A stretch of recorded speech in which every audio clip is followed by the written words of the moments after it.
Hello everyone. Before we jump into today's content, I get a ton of questions and comments on my channel asking where to start. I have hundreds of videos on my channel right now, and it can feel completely overwhelming, especially if you're new to my channel and trying to figure out how to put this information together to get started on your recovery from your chronic dizziness symptoms. The place to start is the free course. It is very easy to sign up for. It is completely 100% free.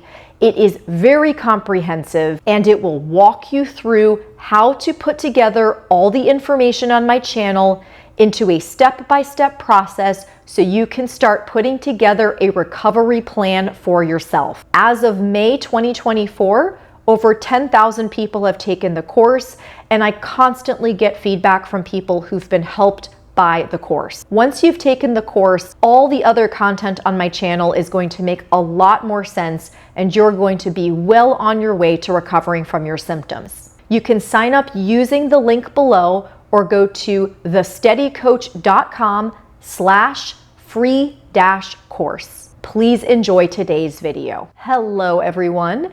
My name is Dr. Yonit Arthur. I'm an audiologist and coach.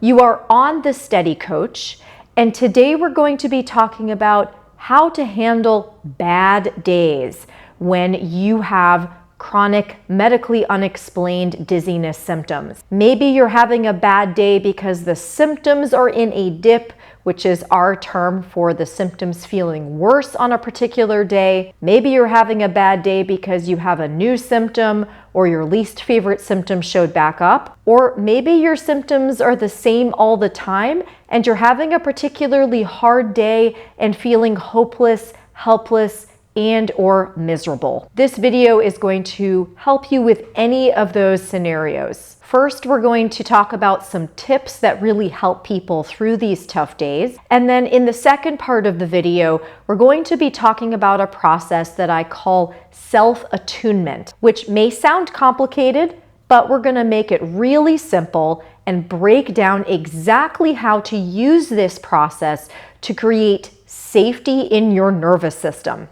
That's a hot topic on my channel. So before we go into all of that, I want to explain a little bit about why we might want to create safety in your nervous system. If you're new to my work, you may not be familiar with the idea that alarm or danger signals in your nervous system, in other words, your brain misidentifying and mispredicting signals as dangerous, is what tends to lead to chronic dizziness symptoms that are medically unexplained. If that seemed super complicated, then what I want you to do is pause the video right now and watch my Basics of Neural Circuit Dizziness video, which I will link to right below in the video description. Option 2 is you can watch my newer video on why physical triggers lead to physical symptoms and how this is all actually a neural circuit issue.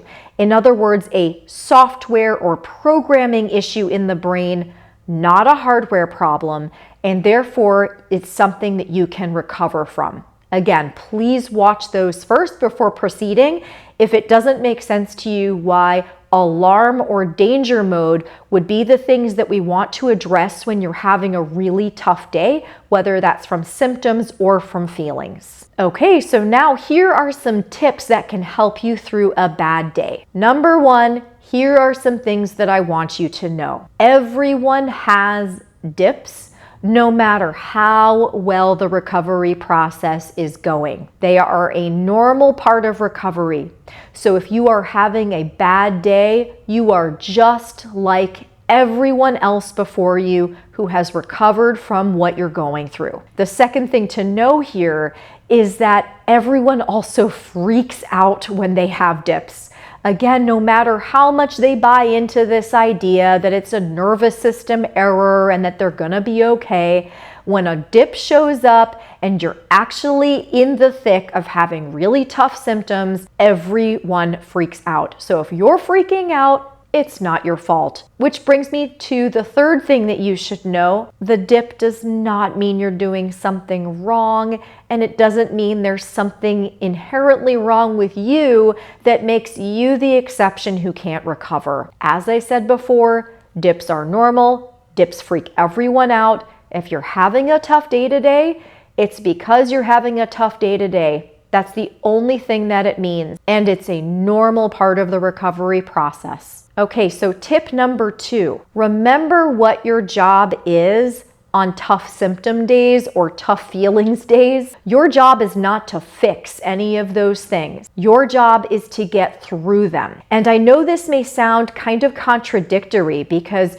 you're here on my channel doing all this stuff to recover from chronic dizziness. Maybe you're taking the free course and you're taking all these steps to try to heal yourself. And I'm telling you right now, you're having a tough day. Well, stop trying to fix yourself. What I mean by all this is that when you're in a dip, that's probably not the time to do a ton of journaling and to try to think really hard about what's going wrong and to try to work through all the difficult feelings you've ever had in your life. When you're having a particularly bad day, that's a time to work on the skill of relating to yourself in a way that creates safety. And there are multiple ways to do that. Again, a few in these tips, and then a bigger option later in this video. Ultimately, if you're in a dip, your job is to make it through moment to moment, trying to create as much meaning and moments of safety, calm, joy, whatever things bring you a good feeling inside as you can during that time. You're not here to try to fix or stop the dip. Number 3, you're going to have thoughts that tell you this is permanent. As I said in tip number 1, this is not permanent. This is temporary, but when you're getting hit by a lot of feelings and by a lot of symptoms, it's gonna feel like it's never going to end.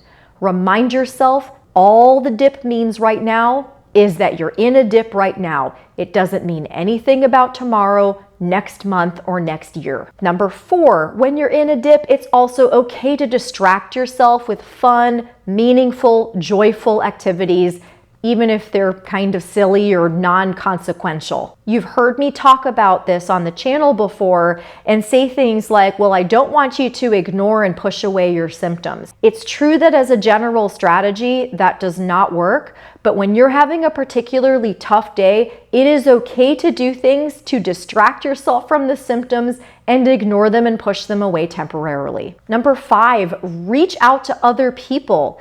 This is a time when connection is so important, whether that's connection with people who are in your life right now, friends, loved ones, other supportive figures, or a virtual community if you're part of one like mine, where you can get support and have a listening ear from someone else who gets what you're going through. These things all create safety and help counteract some of the alarm bells that are going off as part of your dip. And last but not least, physical practices that help make your stress bucket bigger are really helpful here. What I mean by this is when you're in a dip, your stress bucket is full to capacity.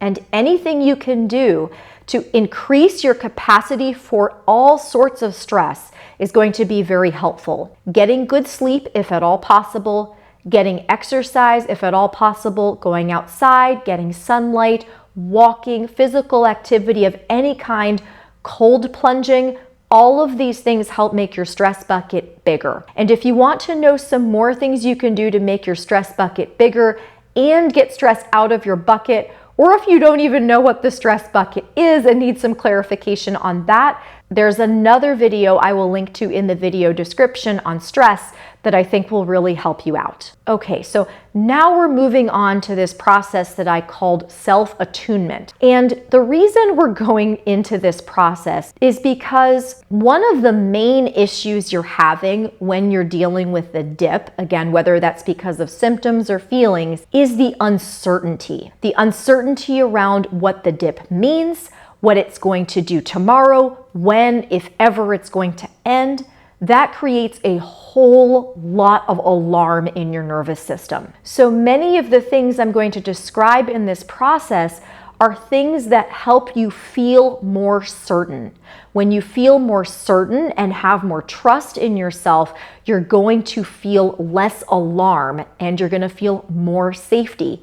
That's going to help you get through the dip more easily, and it's going to also calm your nervous system and potentially help the dip go away faster. Even though, as we said before, your job here is not to fix the dip. So step number 1 in this process is to take inventory. And I want you to be really specific and either write these down, draw them, think of shapes or pictures that represent them. By all means, cut pictures out of a magazine if that resonates with you. Or if none of those things are possible because of visual symptoms, you can do this via audio. You can make a voice memo for yourself. And what I want you to do here is I want you to write out, draw out, cut out, speak out, again, whatever means you're using here. First, all of the feelings you're experiencing: anger, fear, frustration, grief, sadness, hopelessness, helplessness, whatever it is, I want you to write those down or draw them out, again, whatever means you're using. And then I want you to also take inventory and write down or specify, again, via the means that you're using, all of the protective strategies that you're using right now. Protective strategies are all the strategies that your brain is trying to use to keep you away from the feelings you're experiencing. Overthinking, ruminating, analyzing, worrying about the future,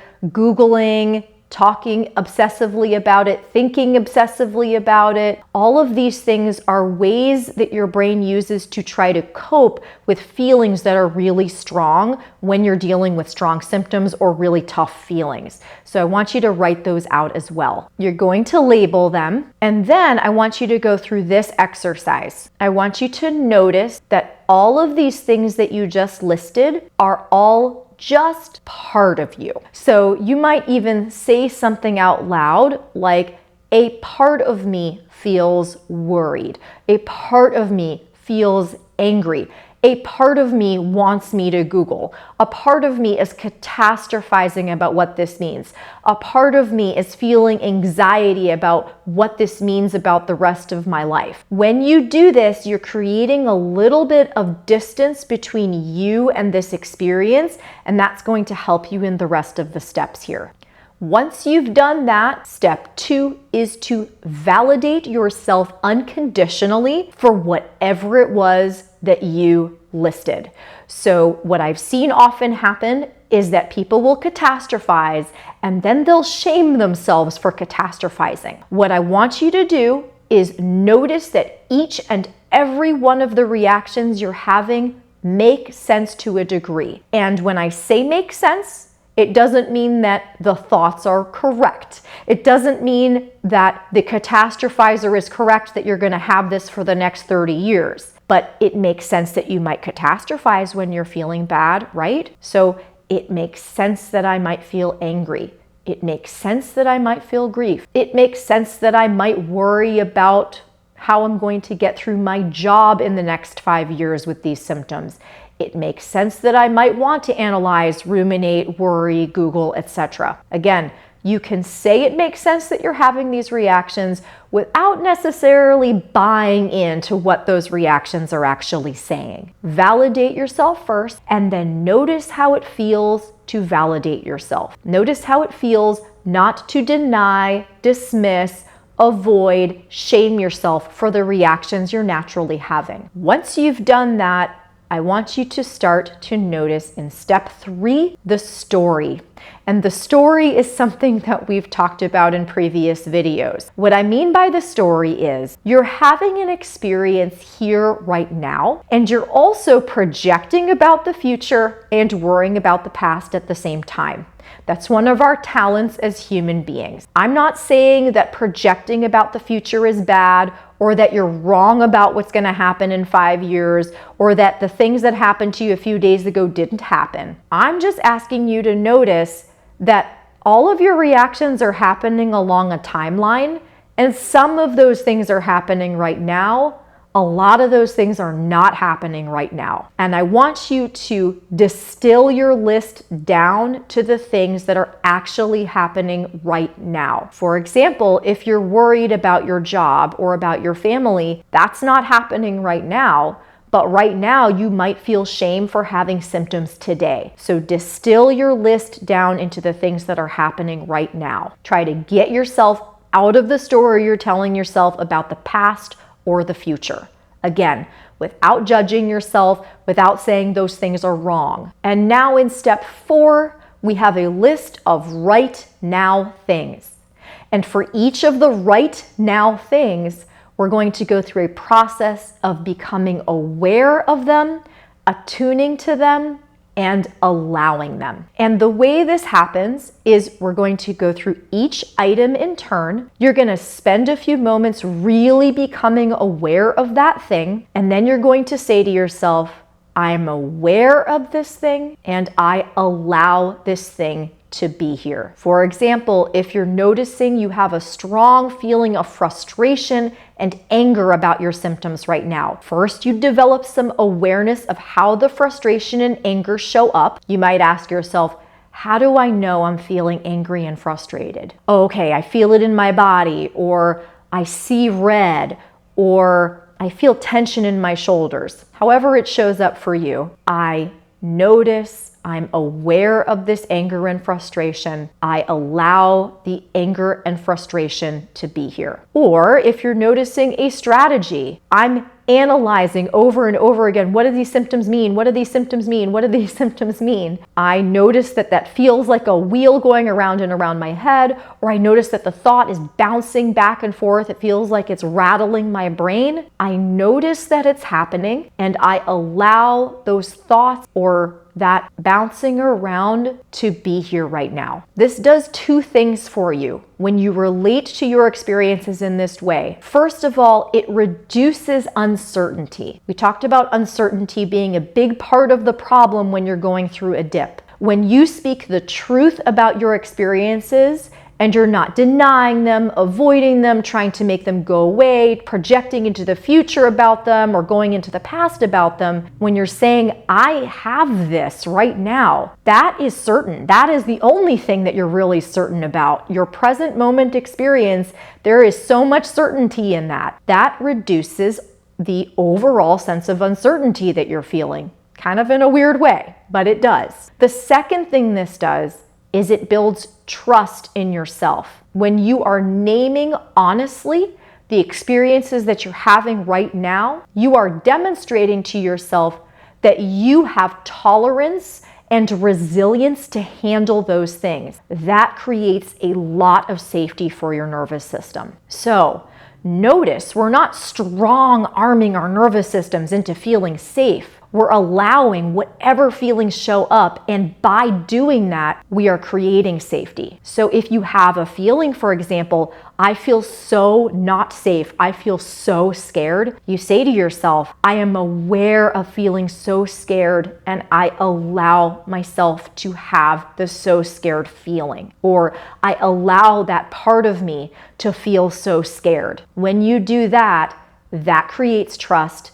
That creates safety without you needing to try to talk yourself into feeling safe. And step 5 is where you ask yourself, if I did trust myself in this moment, what's the first thing I would do? And I want you to get super specific about this. I've heard people give answers like, well, I would go for a walk and then I would go do this thing. I want you to tell me, what's the first thing you would do like right now? Like, while you're watching this video, what's the first thing that you would do if you had trust in yourself? And can you do that thing? Can you start taking the steps that you would be taking if you did trust yourself? When you do this, you're laying out the neural pathways that your brain needs to try out these new experiences. Now, often this step 5 goes one of two ways. Some of you are going to say, oh, I can make a little step right now that's going to simulate having trust in myself, and that is going to lead me to start trusting myself, and people feel better. Others of you may have a strong emotional reaction the other way and say, oh my gosh, I just realized I don't trust myself. I'll never trust myself. I feel so guilty or so ashamed, or some other feeling like sadness might come up. Great. Then you're going to head back a few steps. You're going to relate to this feeling in exactly the way we just described in the previous steps. You're going to notice it. You're going to validate yourself for having it.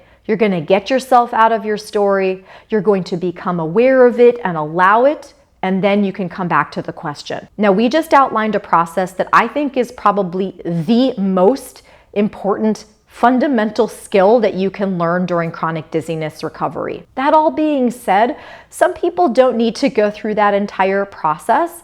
I just want to remind you that, again, your job with these dips is not to fix them. It's to remember that they're temporary, that you're going to be just fine, that you're not going to be here forever, and that everyone who's recovered before you has gone through them. If you can keep those things in mind, you're going to be just fine. And while it's super useful to acquire the skill of self-attunement, that can be a lifelong process for some people, and many people don't need to acquire a perfect skill in order to recover from chronic dizziness. I hope this was helpful though, and gave you some ideas about how to really create authentic safety for yourself instead of just trying to force yourself into feeling safe when you don't. All right, I hope this was helpful. Any questions or comments, just drop them below. If you enjoyed this video, please like it, please share it, please subscribe to my channel.